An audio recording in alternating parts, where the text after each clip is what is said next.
آپ دیکھیں کہ صرف اس وقت 12 ارب ڈالر جو ہیں ریئل اسٹیٹ میں جا رہے ہیں، اور ریئل اسٹیٹ کوئی حقیقی بزنس نہیں ہے. ریئل اسٹیٹ ایک یعنی آپ غیر پیداواری اسے سیکٹر کہہ سکتے ہیں.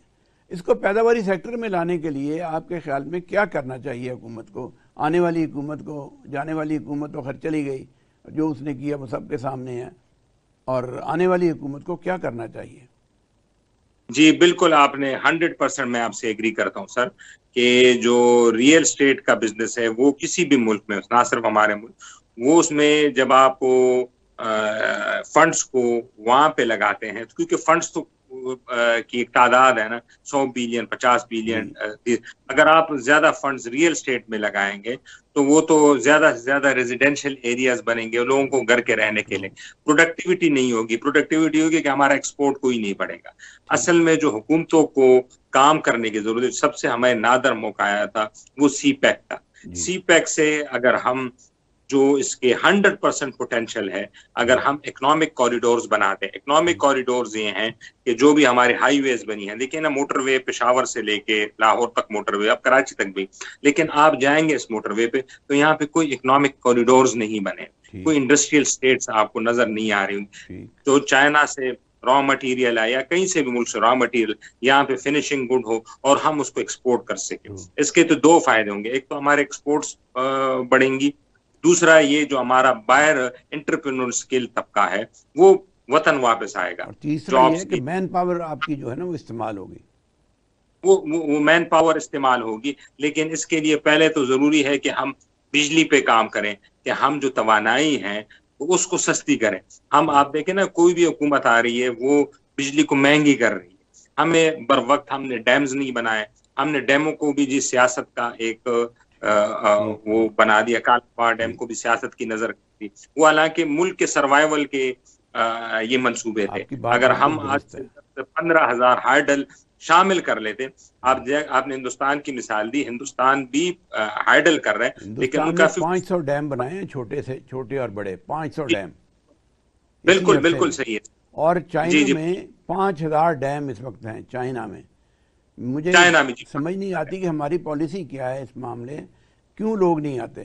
یہ کرپشن کا ایک وسیع سمندر ہے کہ جس کے نتیجے میں ہمارے یہاں لوگ انویسٹمنٹ نہیں کر سکے، اور ابھی بھی آپشنز موجود ہیں. خدا کرے کہ آنے والی حکومت اس کو ٹیک اپ کرے اور اس کو آگے لے کے چلے.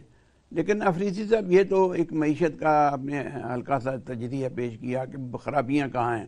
اصل چیز ہے مہنگائی. اس وقت مہنگائی نے بہت زیادہ فرق ڈال دیا ہے ہیو میں اور ہیو ناٹ میں، اور اس کا نتیجہ یہ نکلا ہے کہ غربت بڑھ رہی ہے. اس کا نتیجہ یہ نکلا ہے کہ لا اینڈ آرڈر خراب ہو رہا ہے. اس کا نتیجہ یہ نکلا ہے کہ لوگ مایوس ہو رہے ہیں. اس کا نتیجہ یہ نکلا ہے کہ لوگ بیزار ہو رہے ہیں ان پالیسیوں سے جو اس وقت ملک میں ہیں. اور ان حالات میں آپ سمجھتے ہیں کہ نواز شریف اگر پاکستان آتے ہیں تو وہ مہنگائی کو کم کر سکیں گے، لوگوں کو روزگار دے سکیں گے؟ کیا یہاں پہ کوئی صنعتی ایکٹیویٹیز ہو سکیں گی؟ وہ بگ بینگ کے ساتھ آ رہے ہیں، کسی غالباً نئی پالیسی کے ساتھ آ رہے ہیں، اگرچہ اس کا انہوں نے اعلان نہیں کیا. تو آپ سمجھتے ہیں کہ یہ ان پرانے پلیئرز کا آنے سے کوئی نئی تبدیلی آ جائے گی؟ جی سر، دعا تو ہم کر سکتے ہیں کیونکہ ہمارا ملک ہے اور ہم نے یہیں پہ جینا ہے اور مرنا ہے، تو اس کی پراسپیرٹی کے لیے تو ہماری دعائیں ہیں. لیکن جو میاں صاحب کی بات کی آپ کی، اللہ کرے اس سے کچھ فرق پڑے. لیکن اصل میں سر میرے تو یہی اوپینین، جس فورم پہ بھی جاتا ہوں، کہ ہمیں سارے پولیٹیشنز کو، ہماری اسٹیبلشمنٹ کو اور ہماری جوڈیشری، یہ جو مین پلر ہے، اور میڈیا بھی کسی حد تک، ان کو چارٹر آف ڈیموکریسی بنانی پڑے گی. چارٹر آف ڈیموکریسی یہ ہے کہ کوئی بھی حکومت کو، کوئی اپوزیشن میں جائے یا کوئی حکومت میں آئے، جو 4-5 چیزیں ہیں جو حکومتوں نے سیٹ کی ہیں اس کو چینج نہ کریں. مطلب اگر آپ نے انویسٹمنٹ کی کوئی پالیسی بنائی ہے، آپ نے سبسڈی کوئی ختم کی ہے، سبسڈی ختم کرنا، حالانکہ لوگوں کو بڑی تکلیف ہوتی ہے سبسڈی ختم کرنے پہ، لیکن کہ سبسڈی پہ ملک ترقی نہیں کرتے. آپ جو ملک کا جو کیپٹلزم کا جو ماڈل ہے وہ یہ ہے کہ اس میں سے جو انویسٹمنٹ آئے, جو انڈسٹریل کوریڈور بنے, اس سے پیسہ بنے, لوگوں کو نوکریاں بنے, لوگوں کے جیبوں میں اتنا پیسہ آ جائے کہ ان کو سبسڈی کی ضرورت ہی نہ پڑے, نہ بے نظیر کا سپورٹ پروگرام کی ان کو ضرورت پڑے, نہ پیٹرول سستے. اگر کسی کی تنخواہ 1,00,000-1,50,000 ہے تو آپ اس کے لیے 400 بھی پیٹرول کا کر دیں تو اسے فرق نہیں پڑے گا. لیکن اگر کسی بیچارے کی, جس طرح آپ نے ذکر کیا کہ لوگ بڑی مشکلات ہیں, کسی کی 15,000 تنخواہ ہے, کسی کی 20,000 تنخواہ ہے, تو اس کے لیے تو 200 کا پیٹرول بھی بہت زیادہ ہے. تو اصل تو یہ ہے کہ یہ ہے پینفل, لیکن سبسڈی پہ ہمیں پالیٹکس نہیں کرنا. جس اگر طرح آپ سبسڈی کی بات کرتے ہیں تو بھارت کی ایگریکلچر کو اٹھا لیں, ان کی انڈسٹری کو اٹھا لیں اور ان کی ایکسپورٹ کو اٹھا لیں, وہ تینوں میں سبسڈی دیتے ہیں. اور آج بھارت جو ہے وہ کہاں سے کہاں نکل گیا ہے. آپ جس سبسڈی کا بات کرتے ہیں کہ نہیں ہونی چاہیے, وہاں انہوں نے سبسڈی دی ہے اور اس سے فائدہ اٹھایا. ہم بھی اٹھا سکتے ہیں اگر ہماری سبسڈی جو ہے وہ اسی جگہ پہ لگے جس کے لیے اسے متعین کیا گیا ہو, تو پھر صورتحال میں تبدیلی ہو سکتی ہے. آپ سبسڈی کے خلاف ہیں, سبسڈی واقعی نہیں ملنی چاہیے, لیکن ایک مثال آپ کے سامنے ہے بھارت کی, اور ایک مثال ہمارے سامنے ہے کہ ہم سبسڈی کو ختم کر کے مہنگائی کو جنم دیتے ہیں. لوگوں کی قوت خرید کم ہے تو اس حالات میں لوگوں کو زندہ رہنے کا حق تو ملنا چاہیے. یہ تو نہیں کہ ان سے وہ بھی حق چھین لیا جائے. اتنی مایوسی, اتنا اندھیرا جو موجود ہے, اس میں کہیں نہ کہیں روشنی کی کرن نظر آنی چاہیے تاکہ لوگ زندہ رہ سکیں. اور ان حالات میں سبسڈیز کا خاتمہ, جبکہ آپ بجلی کی قیمت اتنی بڑھا دیں کہ لوگ بل نہ دے سکیں, آپ ڈالر کی قیمت اتنی اوپر لے جائیں کہ وہ لوگ بالکل ہی, میرا مطلب ہے, زمین پہ آ جائیں, تو ان حالات میں کس طرح یہ تبدیلی آ سکتی ہے. سیاستدان اگرچہ یہ نعرے ضرور لگاتے ہیں کہ ہم یہ کریں گے وہ کریں گے. آپ 70 سالوں میں سیاستدانوں کے نعرے سن لیں, ان کے وعدے سن لیں, وہ وہیں پہ ہیں جہاں 70 سال پہلے تھے. چہرے وہی ہیں جو 70 سال سے برسر اقتدار ہیں, پالیسیاں بھی وہی ہیں جو 70 سال میں کسی کو گرد ہٹا کے لے آتے ہیں. لیکن پروڈنٹ پالیسی جو ہے وہی ہمیں آگے لے کے جا سکتی ہے. پروڈنٹ پالیسی کے لیے آپ جو نسخہ تجویز کر رہے ہیں وہ ہے اکانومی, چارٹر آف اکانومی کا. چارٹر آف اکانومی تو سیاستدانوں میں ہو سکتا ہے, یہ ممکن ہے کہ بھی دباؤ کے تحت ہو جائے, یا ممکن ہے اس کو آئینی کوئی شکل دے دی جائے, لیکن چیزیں تو وہیں رہیں گی. ان کو تبدیلی لانے کے لیے پیداوار کو بڑھانا ہوگا. پیداوار نہیں بڑھے گی تو آپ نہ آپ کی کوئی سبسڈی کام کرے گی, نہ آپ کی کوئی پالیسی کام کرے گی. جہاں تک آپ یہ کہتے ہیں کہ جو چاروں پلر ہیں ان کو بیٹھنا چاہیے, اس کی کیا صورت ہے آپ کے خیال میں؟ ان چاروں پلرز کو آپس میں بٹھایا جائے تاکہ ایک ایسا جامع قسم کی پالیسی بن جائے کہ آنے والا کوئی بھی ہو اور جانے والا کوئی بھی ہو اسی پہ عمل کریں.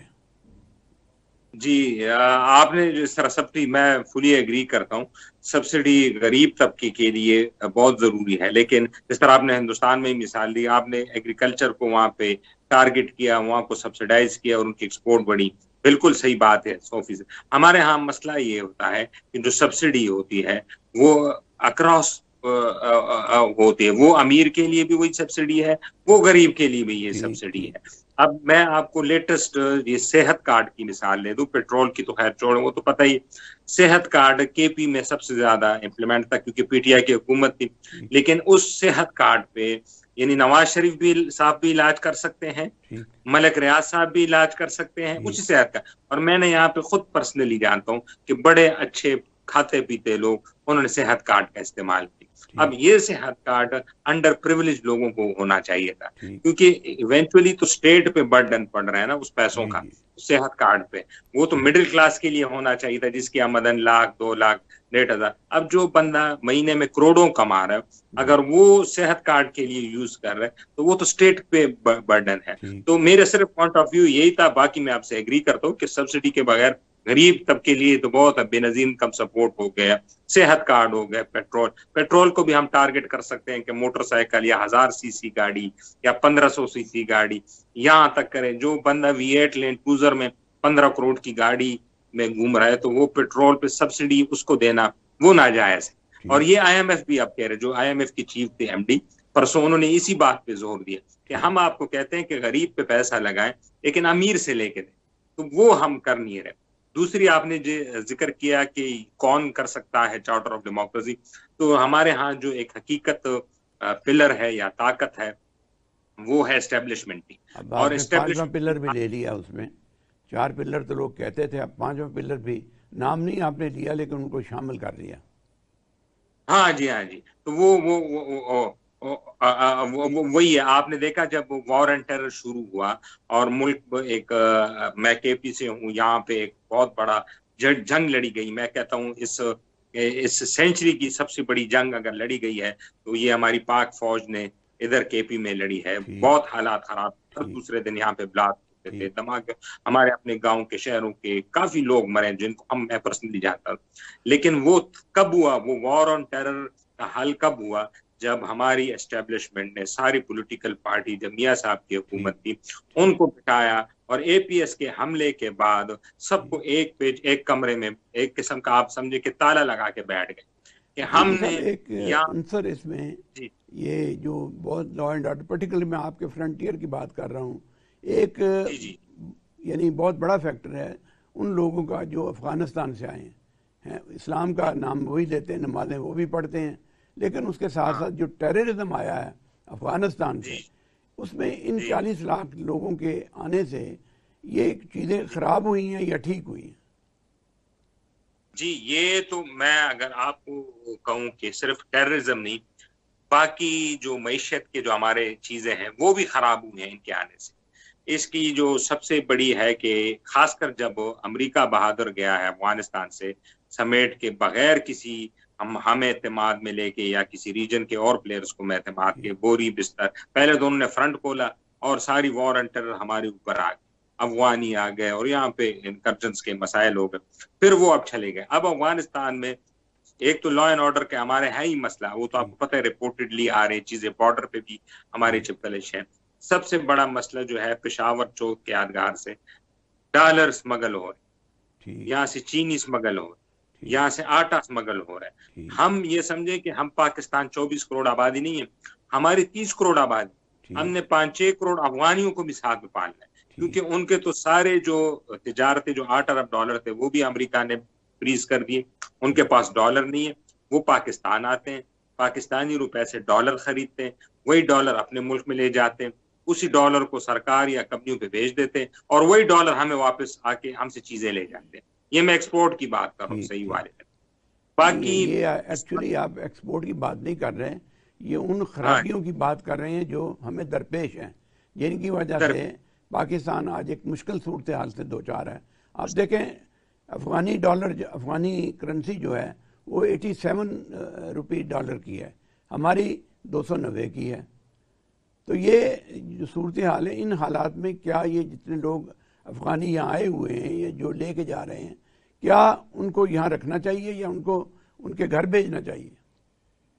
یہ تو ان کا اپنا وطن, اپنا گھر ادھر ہی جانا چاہیے, کیونکہ جس ملک کا جو شہری ہو اس کو ایونچولی ادھر جانے چاہیے. کیونکہ ہمارے اپنے اندرونی مسائل اتنے کہ ہمارے تو اپنے لوگ گئے ہیں دبئی, گلف اسٹیٹ کام کرنے, تو نہ ہم یورپ ہیں, نہ امریکہ ہے, نہ ہمارے کوئی بیرونی اب وہ امداد آ رہی ہے, نہ کوئی یونائٹڈ نیشن سے پیسے آ رہے ہیں, نہ کوئی ورلڈ بینک سے آ رہے ہیں.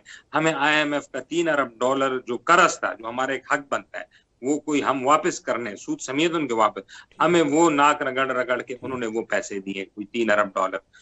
تو یہ تو سپورٹ ہے انٹرنیشنل. اوپر سے ان کا آنا ہمارے معیشت پہ اور برڈن ہو گیا. یہاں پہ اسکیرسٹی آف چیزیں ہیں, آٹا ہے, اور پھر اتنا بڑا بارڈر ہے. آپ چترال سے شروع ہوتے ہیں سر, اور جا کے چمن اور گوادر تک, چمن تک یہ بارڈر جاتا ہے افغانستان کا, کوئی 1500 کلومیٹر کا بارڈر ہے. اتنے بڑے بارڈر کو چاہے ہم اپنی ساری فوجیں بھی لگوا دیں, مانیٹر کرنا ہی مشکل ہے, کیونکہ درے بنے ہوئے ہیں, راستے بنے ہوئے ہیں, پہاڑوں کے راستے بنے ہوئے ہیں, اور وہاں پہ پھر لنکس ہیں, کچھ فیملیز ادھر ہیں کچھ ادھر ہیں, ان کا آنا جانا ہے.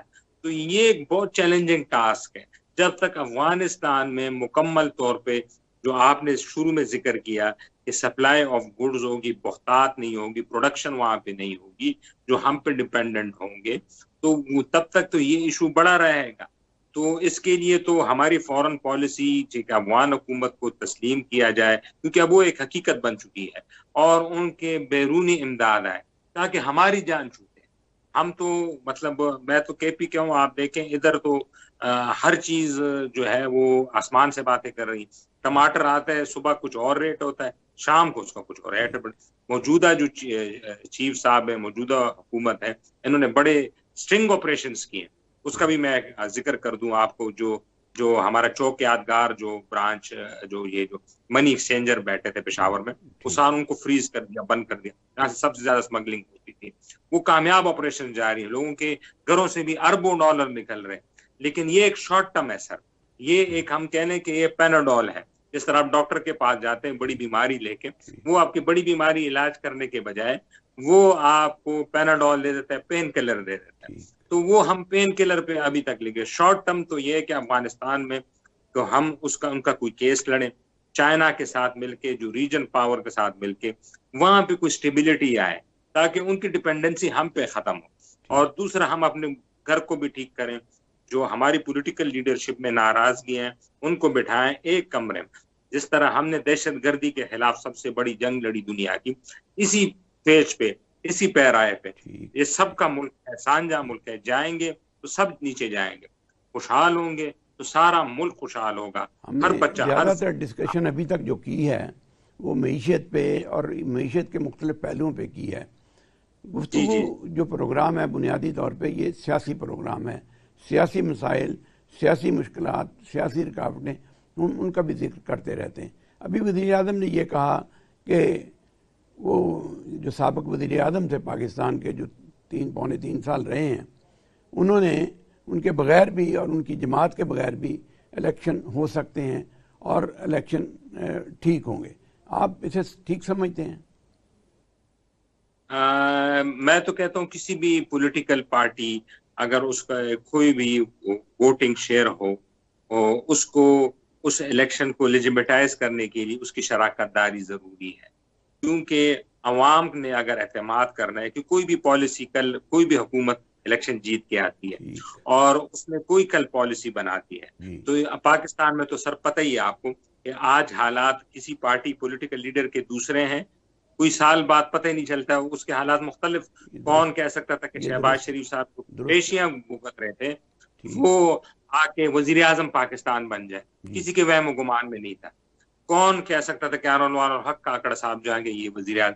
تو یہاں پہ تو دیر تو نہیں لگتی, لیکن اگر انہوں نے کوئی ایسی پارلیمنٹ وجود میں آئے جس پہ عوام کا فل سپورٹ نہ ہو, عوام کی فل اعتماد نہ ہو, اور کل وہ کوئی بھی مالیاتی یا اکانومی یا کوئی بھی سفارتی پالیسی اپناتے ہیں اور حالات مکمل چینج ہو جائے 2-3 سال بعد, اور جو پولیٹیکل پارٹی جس کا آپ نے ذکر کیا ہے وہ دوبارہ آ جائے اقتدار میں, ان کی کوئی پیچ اپ ہو جائے, ریکنسیلیشن ہو جائے, اور کل وہ آ کے حکومت میں انکار کر دے کہ یہ تو ہم اس کے اسٹیک ہولڈر ہی نہیں ہے اس پالیسی کی, تو کیا ہم دوبارہ واپس 180 پہ آ جائیں گے اس ملک پہ جہاں سے چھوڑ کے گئے تھے؟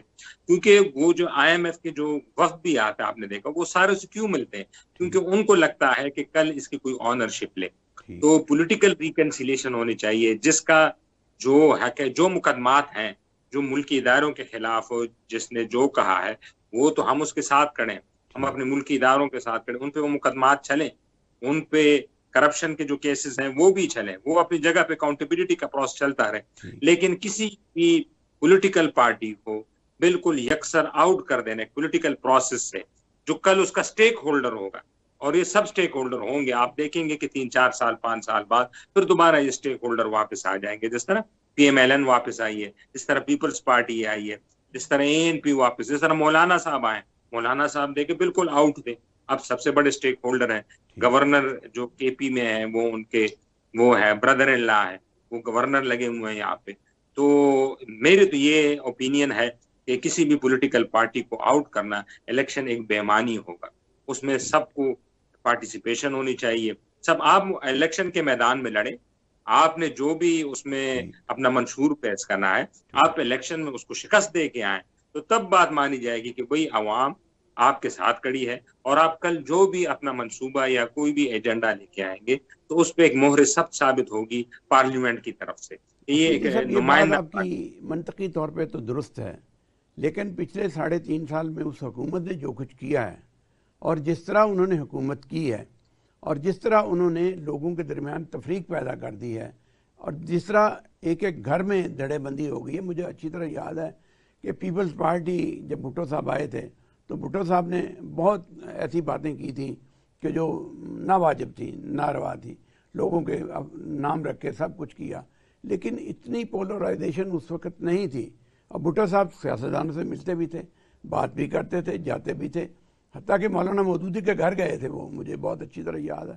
اور یہ جو صورتحال پچھلے 3.5 سالوں میں نفرت کی دیواریں کھڑی کی گئی ہیں، یہ غالباً اسی کا رد عمل ہے کہ آج وہ جیل میں ہیں. اگر وہ صورتحال پیدا نہ ہوتی تو آج یہ صورتحال پیدا نہ ہوتی جو ہمارے سامنے ہے. اس کا کوئی علاج ہے کیا؟ اس بات سے تو میں آپ سے ایگری کرتا ہوں.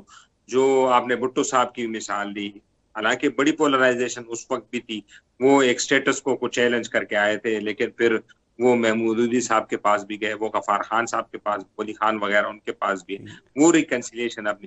یہی جو آپ نے پوائنٹ آؤٹ کیا کہ جو سابق چیئرمین ہیں ان کی سب سے بڑی کمزوری کہہ لیں، ان کی سب سے بڑی خرابی کہہ لیں، وہ یہی ہے کہ وہ ان میں ریکنسیلیشن کا جذبہ ہی نہیں ہے. میں خود عینی شاہد ہوں، جب ہمارے ہاں ادھر حیدر ہوتی، اگر آپ نام سنا، جو چیف منسٹر تھے کے پی کے، ان کے والد صاحب فوت ہوئے تھے، ان کے جنازے پہ دعا پہ سارے لیڈر آنا ہے. میاں صاحب یا شہباز شریف مجھے یاد ہے، میاں نواز شریف صاحب وہ خود آئے تھے، پیپلز پارٹی زرداری صاحب سارے. یہ نہیں ہے، حالانکہ یہ اس وقت پشاور میں بیٹھے تھے جب ان کا وہ ہوا تھا. اس طرح ہمارے کافی انسیڈنٹس ہوئے. بلور خاندان دیکھ لیں، کے پی، کیونکہ وہ میں کے پی کی مثال اس لیے دے رہا ہوں کہ ان کو جو اول میں مینڈیٹ ملا تھا وہ کے پی سے ملا بڑا، اس لیے وہاں کی مثال لے. یہ چیز ان میں کم ہے، جو ان کے پاس جو ریکنسیلیشن ہے. انسان ریکنسیلیشن سے چھوٹا نہیں ہوتا، یہ تو میں نے پڑھا ہوتا ہے. نیلسن منڈیلا کو جو آج تک ہم یاد کرتے ہیں، انہوں نے ریکنسیلیشن کی، انہوں نے گوروں سے ریکنسیلیشن کی. انہوں نے کہا یہ ٹروتھ اینڈ ریکنسیلیشن ایک کمیشن بنا دیں، اس کمیشن کے ساتھ آ کے سارے وہ اپنی جو غلطیاں ہیں وہ تسلیم کریں اور آگے بڑھیں. لیکن اور تاکہ ملک آگے بڑھے. اور پھر آپ نے دیکھا کہ کیسے ساؤتھ افریقہ کو آزادی ملی. جو خان صاحب تھے ان میں سب سے بڑا یہ ہے کہ ان میں ریکنسیلیشن کا مادہ بہت کم ہے. کیا ہو جاتا ہے اگر ان کا جو ماضی دیکھا جائے، ماضی کی جو پرفارمنس دیکھی جائے، اور ماضی میں ان کی جو معاندانہ پالیسی ہیں، دشمنی کی بنیاد پہ ہیں، ان کو دیکھا جائے تو کیا انہیں اگر ایک اور موقع ملا تو یہ غلطیاں رپیٹ نہیں کریں گے؟ کس طرح اعتماد کیا جا سکتا ہے؟ کس طرح اعتماد کیا جا سکتا ہے؟ میرا خیال ہے کہ ان کو سبق سیکھ لینا چاہیے، لیکن اگر نہیں سیکھا انہوں نے تو یہ ایک بہت بڑی بدقسمتی ہے، نہ صرف ان کے لیے، ان کی پارٹی کے لیے، بلکہ ملک کے لیے. ہم جو بھی کہیں، جو ان کا ایک فالوور لوگ ہیں، چاہے وہ سوشل میڈیا ہے، خاص کر جو 18 سال سے، جو آپ نے خود بتایا کہ گھروں میں لڑائیاں ہو گئی، تو گھروں میں یہ لڑائی نہیں ہوئی کہ ایک بھائی کی دوسرے بھائی، گھروں میں لڑائی ہوئی جو ابو تھے ان کے بڑے جو تھے وہ یا نواز شریف یا ANP یا پیپلز پارٹی ان کو کرتے تھے، اور جو نیچے یوتھ ہے وہ سارا، اور لڑکے لڑکیاں جو ہے وہ سارے وہ خان صاحب کے فالو. تو یہ تو ان کو سبق سیکھنا چاہیے کہ جو ریکنسیلیشن ہے، کسی بھی لیڈر کے سامنے جھک جانے سے آپ چھوٹے نہیں ہوتے، آپ بڑے ہوتے ہیں. جب یہ جھکیں گے، سوشل میڈیا پہ جو چیزیں آ رہی ہیں، جس طرح آ رہی ہیں، جس طرح کردار کشی ابھی بھی ان کے حریف سیاستدانوں کی ہو رہی ہے اور ان کے خاندانوں کی ہو رہی ہے، کیا یہ ایک سبق اگر انہوں نے سیکھا تو یہ کنٹینیو کرنی چاہیے؟ یہ تو میں تو سب سے زیادہ خلاف اسی چیز کو جس کا آپ نے ذکر کیا. آپ تو چھوڑیں یہاں پہ جو کمنٹس کر رہے ہیں لڑکے اور یہ جو سوشل میڈیا پہ، میں تو ویڈیوز دیکھ رہا تھا، کل ہی دیکھ رہا تھا. لندن میں دیکھیں نا، لندن میں میاں صاحب بیٹھے ہیں، ان کا ایک گھر ہے، ایک سیکریسی ہے، جس طرح ہمارا ایک گھر ہے یہاں پہ، آپ کا ایک گھر ہے. آپ کسی کے گھر کے سامنے جا کے وہاں پہ ہوٹنگ کرنا، گورے جو فارنر ہیں وہ کیا سمجھتے ہوں گے کہ جو بھی ہے، آپ کا ایک سابق پرائم منسٹر تھا، وہ 3 دفعہ الیکٹڈ ہے، اس کے گھر کے سامنے آپ کیا ہوٹنگ کر رہے ہیں؟ کیا آپ پاکستان کا امیج کیا دے رہے ہیں؟ وہ مریم اورنگزیب صاحبہ گئی تھی، ان کے وہ ایک سب سے بڑی ہے کہ وہ عورت ہے، وہ پولیٹیشین بھی چھوڑے ان کا کہ وہ پولیٹکس میں ہے کہ نہیں ہے. سب سے بڑی چیز ہے کہ وہ ایک عورت ہے، عورت کا رسپیکٹ ہر مسلمان اور ہر پاکستانی کے لیے ایک پہلی چیز ہے، پرائیورٹی ہے. وہ ان کے سامنے جا کے ہوٹنگ کی، وہ جہیں پہ جس شاپ میں گئے ہوٹنگ کی. تو اس سے تو دیکھیں نہ صرف انہوں نے اپنے پارٹی کا نقصان نہیں کیا، بلکہ انہوں نے تو پاکستان کے امیج کا بھی نقصان کیا ہے کہ آپ ایک سابق یہ ساری جو صورتحال ہے، یہ ساری صورتحال کیا انڈیکیٹ کرتی ہے کہ اگر وہ لوگ دوبارہ اقتدار میں آ جاتے ہیں یا اقتدار ان کو مل جاتا ہے کسی صورت میں، تو یہ جو ابھی بھی ہو رہا ہے، اب وہ گورنمنٹ میں نہیں ہے اور جس طرح کی کردار کشی اور پروپیگنڈا وہ کر رہے ہیں، یہ ان پہ کس طرح اعتماد کیا جاتا ہے؟ اسٹیبلشمنٹ کیسے اعتماد کرے گی؟ اعتماد تو بہت مشکل ہوگا، یہ میری اپنی ایک پرسنل انڈرسٹینڈنگ۔ اسٹیبلشمنٹ کو بھی بہت پھونک پھونک کے قدم رکھنا چاہیے، کیونکہ جو ان کے ساتھ بھی بڑے ایک سانحہ ہو گیا، جو کہ 9 مئی جو ہے وہ ایک قومی سانحہ کے طور پہ منایا جاتا ہے ہر سال اب، تو اعتماد تو بڑا مشکل ہوگا۔ اب یہ سب کچھ چیئرمین صاحب بھی ہیں پی ٹی آئی کے، کہ وہ کس طرح لے کے چلتے ہیں، کیا وہ اپنے ان یوتھ کو، ان نوجوان طبقے کو جنہوں نے پولرائزیشن پیدا کی نہ صرف پاکستان کے اندر بلکہ بیرون ملک، کیا وہ یہ نوجوان طبقے کو ذمہ دار نہ ٹھہرائیں؟ یہ تو پالیسی ہے چیئرمین صاحب کی، چونکہ وہ ریکنسیلیشن پہ یقین نہیں رکھتے تو ان کے فالوور بھی یقین نہیں رکھتے۔ یہ اصل پالیسی، جس طرح رہنما جو ہوتا ہے، گائیڈ جو ہوتا ہے، وہ بتاتا ہے کہ بھی کس طرح چلنا ہے، اور وہ انہوں نے گالیاں دے کے، وہ انہوں نے زیادتیاں کر کے، وہ انہوں نے کردار کشی کر کے یہ ثابت کیا ہے کہ وہ اسی راستے پہ چلیں گے، حالانکہ انہیں بڑے موقع ملے ریکنسیلیشن کے۔ یہ دیکھیں نا، وہ ان کو جب یہ خود 2013 میں جب وہ ان کو ایکسیڈنٹ ہو گیا تھا اور وہ کرین سے گزرے تھے، چاہے وہ سیاسی طور پہ اسٹنٹ نہ ہو، میاں نواز شریف صاحب ان کو خود گئے ہسپتال، ان کا پوچھا، اب وہ دیٹ واز دا سٹارٹ، وہ اس وقت ایک سٹارٹ لینا چاہیے تھا کہ چلیے ہماری پالیٹکس میں جو بھی ہے، ہم ایک تہذیب اور ایک تمدن کے اس پہ دائرے میں رہتے۔ یہ اپوزیشن تو پیپلز پارٹی اور پی ایم ایل این نے بھی کی ہے 10 سے 15 سال، 1 2 3 انسیڈنٹ کے علاوہ ان کے نیچے کیڈر لیول پہ کبھی بھی میں نے نہیں دیکھا کہ وہ وہاں پہ لوگوں کو پولرائزیشن ہو، لوگوں کو چوتے پڑیں، لوگوں کے جلسے محفوظ نہ ہوں۔ اب یہ تو ایک نہ رکنے والا سلسلہ ہے نا۔ آپ کسی لیڈر کو کچھ گالی دیں گے یا اس پہ کچھ پھینگیں گے تو دوسرا جو اس کا فالوور ہے وہ تو چپ بیٹھا نہیں رہے گا نا۔ تو یہ ہم کدھر ملک کو لے کے جا رہے ہیں، یہ تو سب سے بڑا، اور یہ تو چیئرمین پی ٹی آئی پہ ہے، انہوں نے اس کا فیصلہ کرنا ہے کہ انہوں نے کہاں اس یوتھ کو اور ملک کو لے کے جانا ہے۔ ان حالات میں حکومت نے جو پالیسی بنائی ہے، جو پالیسی بنائی جا رہی ہے کہ بھی جس طرح کل نواز شریف کو باہر رکھا گیا تھا اور وہ چیئرمین صاحب کو اندر رکھا گیا تھا، اب چیئرمین صاحب اندر ہیں اور میاں صاحب باہر ہیں، یہ پالیسی آپ کے خیال میں کوئی پرفارمنس کر سکے گی؟ اب یہ پہلے تو جب میاں صاحب آئیں گے تو ایک تو ان کو قانونی طور پہ بھی وہ اپیل دائر کریں گے اور ان کو راہداری بھی مل سکتی ہے۔ صفدر علی خان صاحب لائن پہ آئے ہیں، ان کو میں خوش آمدید کہتا ہوں۔ صفدر صاحب، ہم بات کر رہے تھے ملکی سیاست کی کہ سیاست کس کروٹ بیٹھ رہی ہے، یہ سیاست اکاؤنٹ کس کروٹ بیٹھ رہا ہے، ہم کدھر جا رہے ہیں، ملک کدھر جا رہا ہے، قوم کدھر جا رہی ہے، مہنگائی کا طوفان ہے، سیاسی طوفان امڑ رہے ہیں۔ ان حالات میں حکومت کو کیا فیصلے کرنے چاہیے، انٹرم گورنمنٹ کو اور آنے والی حکومت کو، سٹیبلٹی لانے کے لیے، ایک استحکام لانے کے لیے، ملک میں امن چین برقرار رکھنے کے لیے؟ لا اینڈ آرڈر بھی خراب ہے، مہنگائی بھی بہت زیادہ ہے، لوگ مایوس بھی ہیں، تو ان حالات میں آپ کیا تجویز کرتے ہیں کہ ہمیں کیا کرنا چاہیے، اس حکومت کو کیا کرنا چاہیے اور آئندہ حکومت کو کیا کرنا چاہیے؟ بہت شکریہ۔ اصل جو اس وقت ملک کا المیہ میں سمجھتا ہوں وہ مایوسی ہے۔ یہ سابقہ پی ٹی آئی کی حکومت نے جو سب سے زیادہ بڑا ظلم کیا ہے میری نظر میں، وہ ہمارے نوجوانوں میں مایوسی کا عنصر جو ہے وہ بہت زیادہ بڑھ گیا ہے۔ آپ کسی کے ساتھ بھی بات کر کے دیکھ لیں، وہ اپنے مستقبل سے آپ کو بہت ہرٹ نظر، جس کی وجہ سے میں سمجھتا ہوں کہ ہماری تمام پروگرس جو ہونی چاہیے یا ہو سکتی ہے، ہم اس سے محروم ہوتے جا رہے ہیں۔ کیونکہ کسی بھی کام کو کرنے کے لیے آپ کا جذبہ، آپ کے اندر جو لگن ہوتی ہے، وہ پہلے نمبر پہ آتی ہے۔ تو اس طرح اس وقت جو ہمارے ملک میں ایک عام فضا بنی ہوئی ہے، آپ کسی بھی دوست عزیز کے گھر جائیں اور اس سے جب بات کریں تو وہ یہی کہتا ہے کہ یار میرے بچے باہر جانے کی کوشش کر رہے ہیں، تو کوئی بتاؤ کدھر جائیں، کیا کریں۔ میں سمجھتا ہوں کہ اس چیز پہ پہلے ہمیں تو قابو پانا چاہیے۔ ملک سے مایوسی کی جو فضائیں ہیں ان کو کم کرنا چاہیے۔ اس کے لیے ایک سمپل سا اصول ہے، دنیا میں کہیں بھی جب کوئی مسئلہ پیدا ہوتا ہے تو لوگ یونٹی سے، جسے ہم پنجابی میں پرے کہتے ہوتے تھے کہ پرے بیٹھ جاتی تھی, لوگ بیٹھ جاتے تھے کہ چلیں جی کوئی فیصلہ کرے. تو ہمارے بڑوں پہلے نمبر پہ یہ کرنا چاہیے کہ ہماری جوڈیشری کی لیڈرشپ, ہمارے فوج کی لیڈرشپ اور سیاسی لیڈرشپ, اور اس میں میڈیا کو بھی شامل کر لیں تو کوئی حرج نہیں ہے, کیونکہ یہ وہ برین ہے جو کسی بھی قوم کے لیے سب سے عام ترین لوگ ہوتے ہیں. ان لوگوں کو فارمل یا ان فارملی کسی باقاعدہ کوئی سٹیج بنا لیں, جیسے کہ سوشل سیکورٹی ہمارے آلریڈی ہمارے ملک میں ایک ایگزسٹ کر رہا ہے ادارہ جہاں پہ یہ مسائل ڈسکس ہوتے ہیں, ان میں باقی لوگوں کو شامل کر لیں.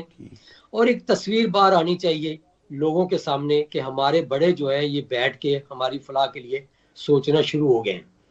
یہ جو ہم ڈیوائیڈ ہو گئے ہیں, کوئی اندر جا رہا ہے, کوئی باہر آ رہا ہے اور کوئی باہر سے اندر آ رہا ہے, یہ چیز اگر تو کوئی جرم کیا ہے کسی نے تو اس کو معافی نہیں ہونی چاہیے. پہلی بات تو یہ ہے, جب تک آپ کو جرم کی سزا نہیں ملے گی آپ کیسے اعتماد بحال کریں گے, اور آپ کیسے یہ دوسرے کے منہ سے بات سننا ختم ہوگی کہ جی ہمارے ملک میں ناانصافی ہے.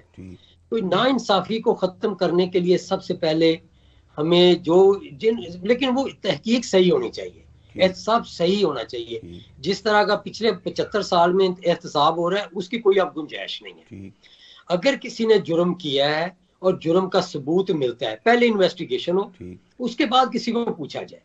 انویسٹیگیشن پراپر کرتے ہیں پنچایت کی, پرے کی, مل بیٹھنے کی.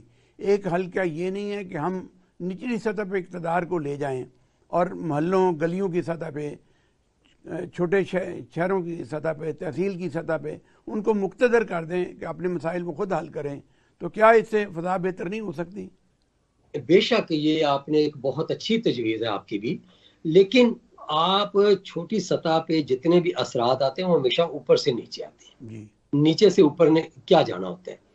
جب تک ہمارے جو لیڈران کرام ہیں وہ گالی گلوچ, ایک دوسرے سے نفرت اور قوم کو ڈیوائیڈ کرنے کی روش سے باز نہیں آئیں گے, نیچے آپ کیسے سوچ سکتے ہیں کہ ہمارے گلی محلوں میں چین ہوگا؟